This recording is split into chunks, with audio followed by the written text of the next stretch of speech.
A100 with Konnan and Disco is brought to you by BetOnline. BetOnline is your number one source for the NBA and the NHL playoffs this season. Every stat, every matchup, and even live odds while the games are being played. When the game's over, head on over to our online casino and get in on a game of blackjack or poker or unwind with one of our over 150 slots games. Head to the website today to get in on the action. Don't forget to use the promo code BELIEVE, that's BLEAD, for your 50% welcome bonus on your first deposit. BetOnline. The game starts here. So would you like to hear the top merchandise for AEW for May? Sure. Number 1, AEW, Will Ospreay's 2, Ring of Honor's 3, which blows my mind. 4 is Swerve, 5 is Adam Copeland, 6 is Kenny Omega, 7 is the Young Bucks, 8 is Mercedes Moné, 9 is Tony Storm, 10 is Jack Perry, and 8 PWTs. Number 1 is the Bullet Club. Is that even a thing anymore? In New Japan still. But they call it something like Bullet Club. Isn't one Bullet Club Gold and one's like Bullet? It's like the NWO, the NWO Elite. Like, I think there's different. Number 2, AEW. Number 3, Omega. 4, Moxley. 5, Ospreay. 6, Bullet Club Gold. 7, I don't even know who this is. Rob Schamberger. Who's that? He's an artist. He draws like really good-looking portraits and paintings of wrestlers or wrestling moments, and they get put on T-shirts sometimes. So I guess he does very well with that also. But he's worked officially with WWE and stuff like that. I've heard of him. All right, this one is a surprise since they do nothing with her. Nyla Rose. This is another big surprise. Terry Funk, and then the Young Bucks. And I'm just going to tell you the top 5 of this because I don't think we need to go through all of them, but AEW individual items. Number 1, Wrestle Dream Blu-ray. Number 2, All In Blu-ray. Number 3, Ospreay The Feeling shirt. Number 4, ROH Final Battle 2023 DVD. Number 5, ROH Final Battle 2022 DVD. So I guess they are making some money on this. One that stuck out to me was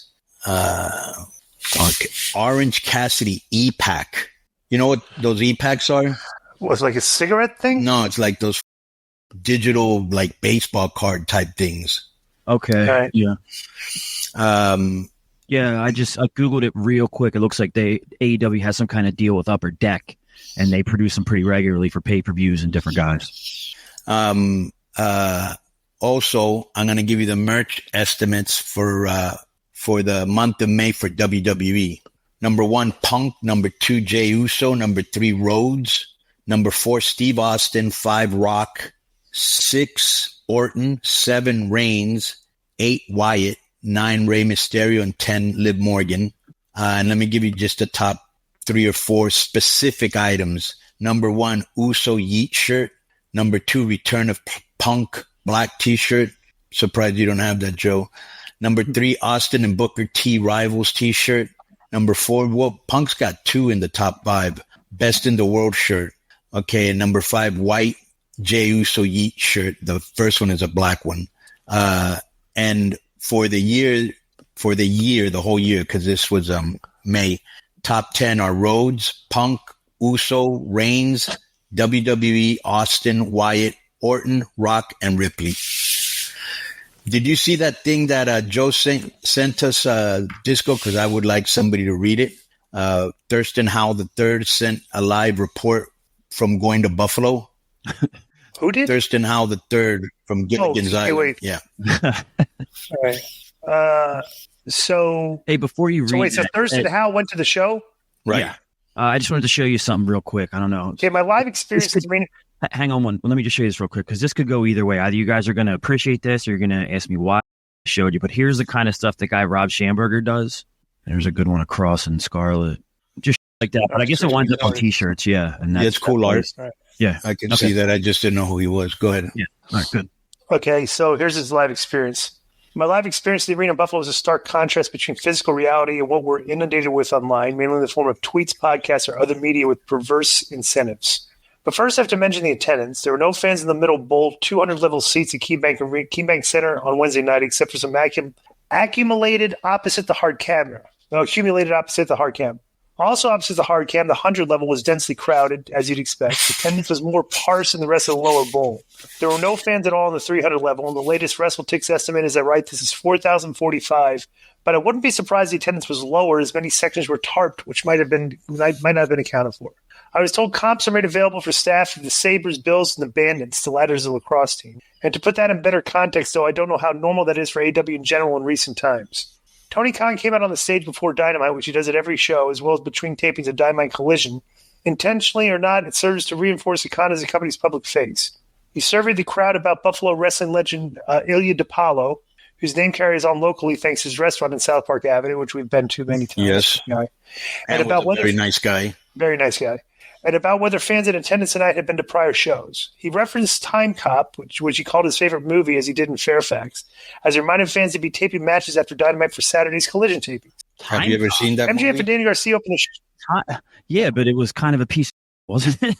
Like it's Die Hard with Van Damme as Bruce Willis, and they're in a hockey arena. Yeah, it wasn't. I thought it was a broke man's version of the Terminator because he goes into the future and he comes back. Have you ever seen that, Disco? Oh, I'm just thinking that's your favorite movie? Really? Come on. All right. No, Ted, wait. I haven't seen Time Cop. Of course I've seen Terminator. Come on. No, but I was saying if you'd seen Time Cop, I'm saying that's his favorite movie out of all the great movies that have been made. All right, go ahead. And I got confused there. The one with Van Damme at the hockey arena is called Sudden Death from '95. You guys may have seen it. No. It's one of those big action flicks from back then.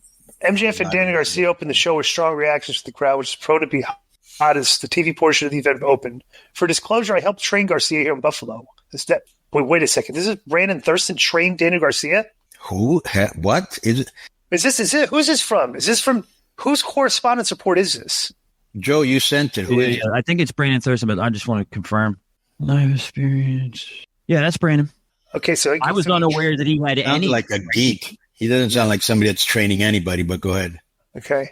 MJF and Garcia opened the show along with strong reaction from the crowd, which probably be hot as the TV portion of the event opened. For disclosure, I helped train Garcia here in Buffalo, and that segment was followed by a backstage promo from Swerve and Nana, which can be seen by the crowd but not heard. I recall this seeming audio issue happening in previous AEW shows I've attended. At this point, I'm guessing it's intentional. It had the effect of making the show seem like there were tech issues and got the wrong kind of heat. What struck me most, though, about being there live were the shirts fans wore. There were a lot of CM Punk shirts. There were many WWE shirts. AEW shirts for any AEW talent or brand were the minority. The idea that there are AEW fans exclusively WWE fans is clearly an idea that exists online and meaningfully only online, if Buffalo is any indication. It was unmistakable as I walked on the concourse occasionally between segments. Despite Eric Bischoff being among the villains of the day to AEW partisans, one person who took the time and maybe money to attend the shows was wearing a shirt that said, "I'm an Eric Bischoff guy."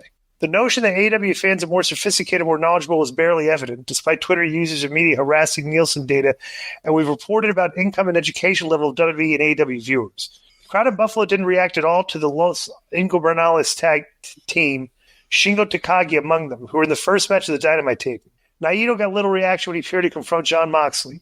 I've mostly attended AEW pay-per-view events, which means many fans have traveled from outside the area.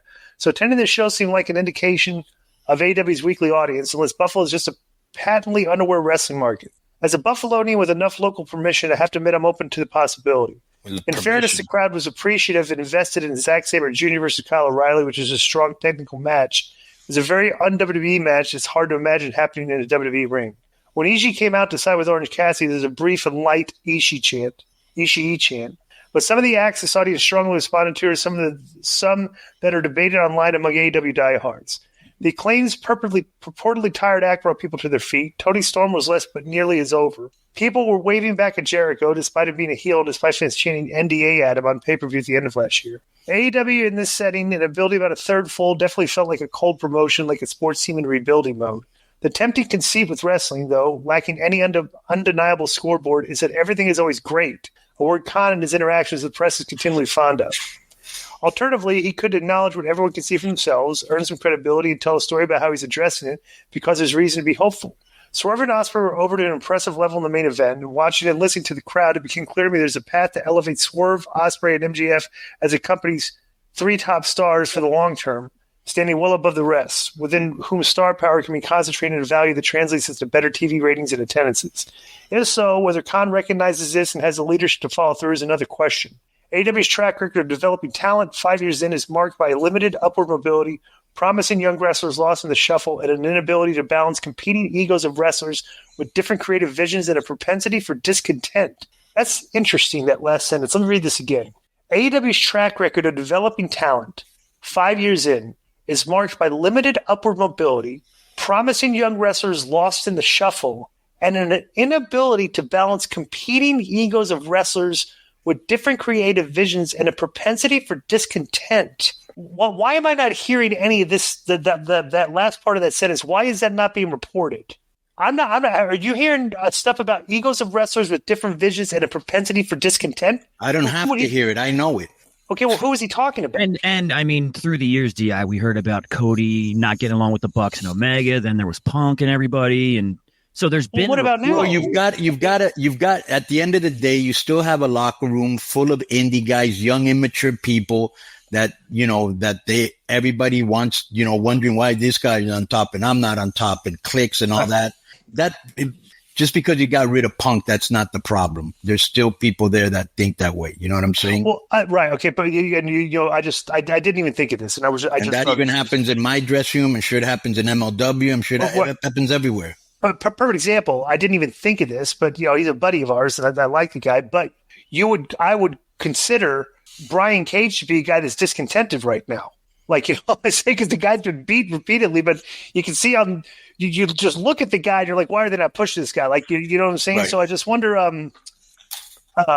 don't know. Bro, almost everybody there's got to be unhappy, because Tony doesn't listen to anybody. Everybody I talk to, and I'm talking about at least 10 people, they always tell me the same thing. They're frustrated and they give up. Like I go, why is this happening? He goes, I don't care anymore. Why is this happening? I just get paid. But don't you want to say anything? He doesn't listen. They're frustrated, but a lot of people are like, I'll just stay frustrated and get paid. That's it. A lot of people think that way. I think at this point, with a couple of guys lost in the shuffle like that, you take Brian Cage and then you team him up with Nick Camarado, right? And you put the face paint on him and some spikes. You got yourself a new Road Warriors or Demolition right there. What do you think about that? Get the kazoo out. And actually, we should make Joe do the rest of the show blacked out, where we don't see him and or hear him. Right. Like with the viewpoint. Right. I want to make a statement. I think this has a lot to do with it, and I think you'd be hard pressed to argue with me. I think that because we noticed, like before AEW started, we mentioned that Tony has never done this before. He's got a bunch of EVPs that have never done this before. They're going to go through a lot of growing pains and have a lot of rookie mistakes. Okay, and we said that before they started.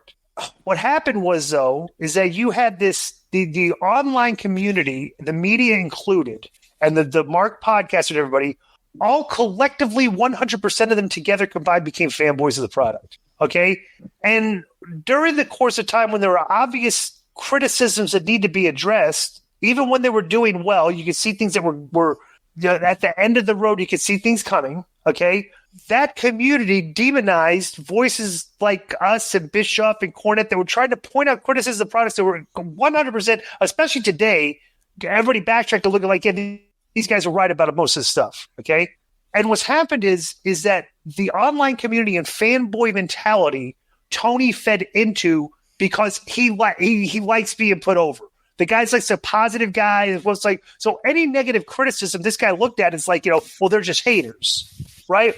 Well, now here we are like 4 years later. Sounds like Trump. And now even that community is kind of like it took them all this time to figure this stuff out. They're like pointing out a lot of the criticisms that we pointed years ago that needed to be addressed and weren't addressed because you guys were all a bunch of fanboys and put him over. He's a Booker of the Year. It wins the best promotion. Why would he think there was anything wrong? If like that is what the media narrative was being delivered about this company. When we're pointing out, it's like, guys, you're not drawing new fans, and the reason you're not drawing new fans is because you're not telling stories and make it easy for fans to acclimate to the product via packages, like a video package telling the story up to date. So fans that haven't seen the show in a while can grasp what's going on and understand what's going on, as opposed to just, you think we're just throwing good matches out there on TV and great wrestling to the point that like, we're advertising we're the best wrestlers. And you think that's going to grab these fans. And bro, it hasn't worked. And now everybody's trying to look at the numbers and say, what's not working? It's like, Well, what's not working is you guys fed into this audience that was praising you all this time, putting you over all this time in the face of a lot of things that deserve criticism, and we're probably going to lead to the fact that a lot of people are going to be turning this show off. And I think Tony just still, he hasn't come around yet to understanding, he probably still thinks he's the Booker of the Year. He still probably thinks the show got voted the best. He's still listening to people that are putting this stuff over now when even the criticisms are even greater. And the people that were previously praising you are now being critical of some stuff you're doing. Until he realized, hey, you know what? He gets out of this tunnel vision mentality he's got where I'm a billionaire. So in conclusion, what I was saying was that, until Tony, accepts some constructive criticism and acknowledges it, that he's just going to continuously continue to do what he wants to do, because he thinks that because he's been the Booker of the Year 2 or 3 times and it's still getting voted the best show, he thinks everything's fine. Would you think what I said is kind of true, or? Well, yeah, a lot of that is true. I think the way I look at it is this. Like you said, we were being former bookers, being in creative and being in the business as long as we could see a lot of the stuff the fans can't see, because how would they know just because they read stuff online? You have to really be, it's almost like trying to say, well, I know what's happening inside of a military unit. How could you know if you're not in there? You know what I'm saying? Yeah, you've seen movies. Maybe you have a friend that was in the military, but you're not in that unit. You don't know, how people get along with each other. If one, there's so many factors. So now, like you said, all these people that were with them on the honeymoon period, from Alvarez, even Meltzer, has buried them before, straight out. Even though he defends them, he has, Bubba Ray, La Greca, all these people that were with him at the beginning.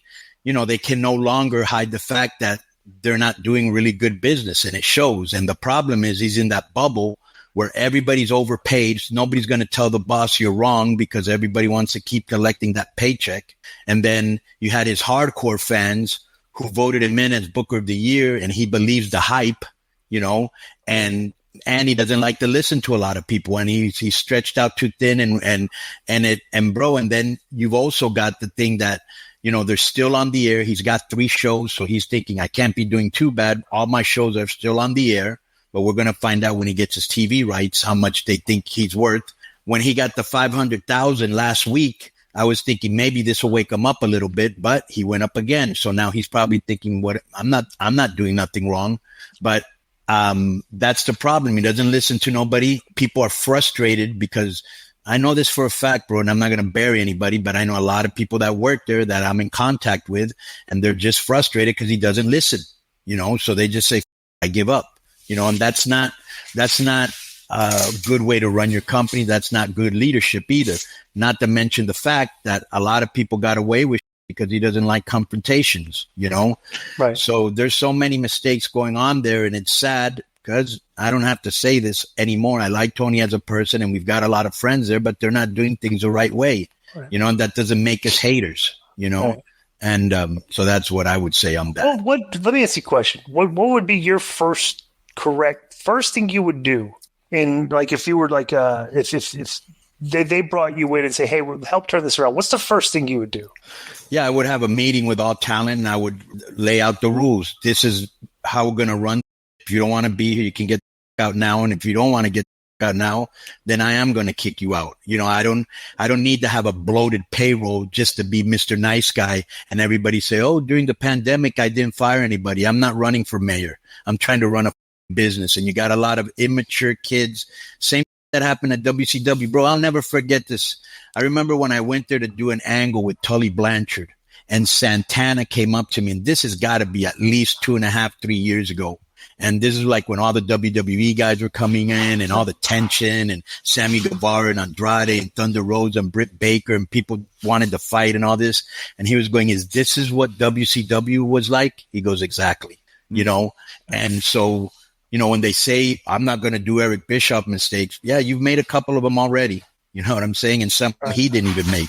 So at the end of the day, I would come out, and because leadership is really important. That's why the military was so great, because we've both been in a situation like we saw the thing that happened with Brad Siegel and Vince Russo and Eric Bischoff, where neither of them knew who was the leader. Neither did the boys. Neither did anybody. At least the one thing you can always say about a guy like Vince McMahon, right? Mm-hmm. We knew he was the leader. You know what I'm saying? Yeah. And so you have to respect that. When you have leadership, you have organization and you have respect. When you don't have leadership, you have chaos, anarchy, and so I have to go in there and demonstrate I'm a strong leader. And the first that gets out of line, that's the first I'm going to make an example out of, where everybody goes, all right, this guy ain't around. You know what I'm saying? That would be the first thing I would do. All right. So that's from a leadership structural standpoint. Right. What's the first, because I'll give you my thing, the first implementation, the first active thing I would do and like change the product. I'd say, all right, who are my video content creators here? Right. Like, who are the guys that can build packages and stuff? Like, I want to talk to these guys and get them together. And if you got some other people that that we can, I need a team here, because I need people that are going to be tuning into the show to understand what the storylines that we have going on. I need packages before every match that we're going to be doing with the stories to fill the fans in on what's going on in our show. All right. Let me tell you something. Let me tell you something that goes right along those lines. Mm-hmm. Why are you taking pictures of us, Joe? No, I was trying to get your because Dave's on, and it is a good conversation. We can wait 1 second, just like he made us wait. So here's the thing, bro. When I was gonna remember MLW was gonna do this thing called Azteca Underground, right? And then they got blocked by WWE for going on Fubi or whatever it was. Right, Fubo. Okay, right. Well, there was a guy in Lucha Underground that he did video trailers for movies, okay? Right. Like Gone in 60 Seconds, like that. You know how those video trailers sometimes just, the trailer's better than the movie sometimes, right? I was going to get him to do little videos, packages on people and angles for Aztec Underground. That I'd get like a casting and get some of the best video guys that do music videos, movie videos, trailers, put them together. That's something that I would do, just like you said. So let's hold that thought and bring Dave in. Yo, what's up? I just want to thank you guys for watching this clip. Don't forget to hit the like button, leave a comment, and subscribe, and join our YouTube membership for hours and hours of exclusive, unedited, uncensored content. And being a member will help you get involved in our upcoming live streams. Thank you for your support. Thank you for riding with us. I know you got a lot of other podcast choices, be it wrestling or other ones. And thank you for picking us. Boom.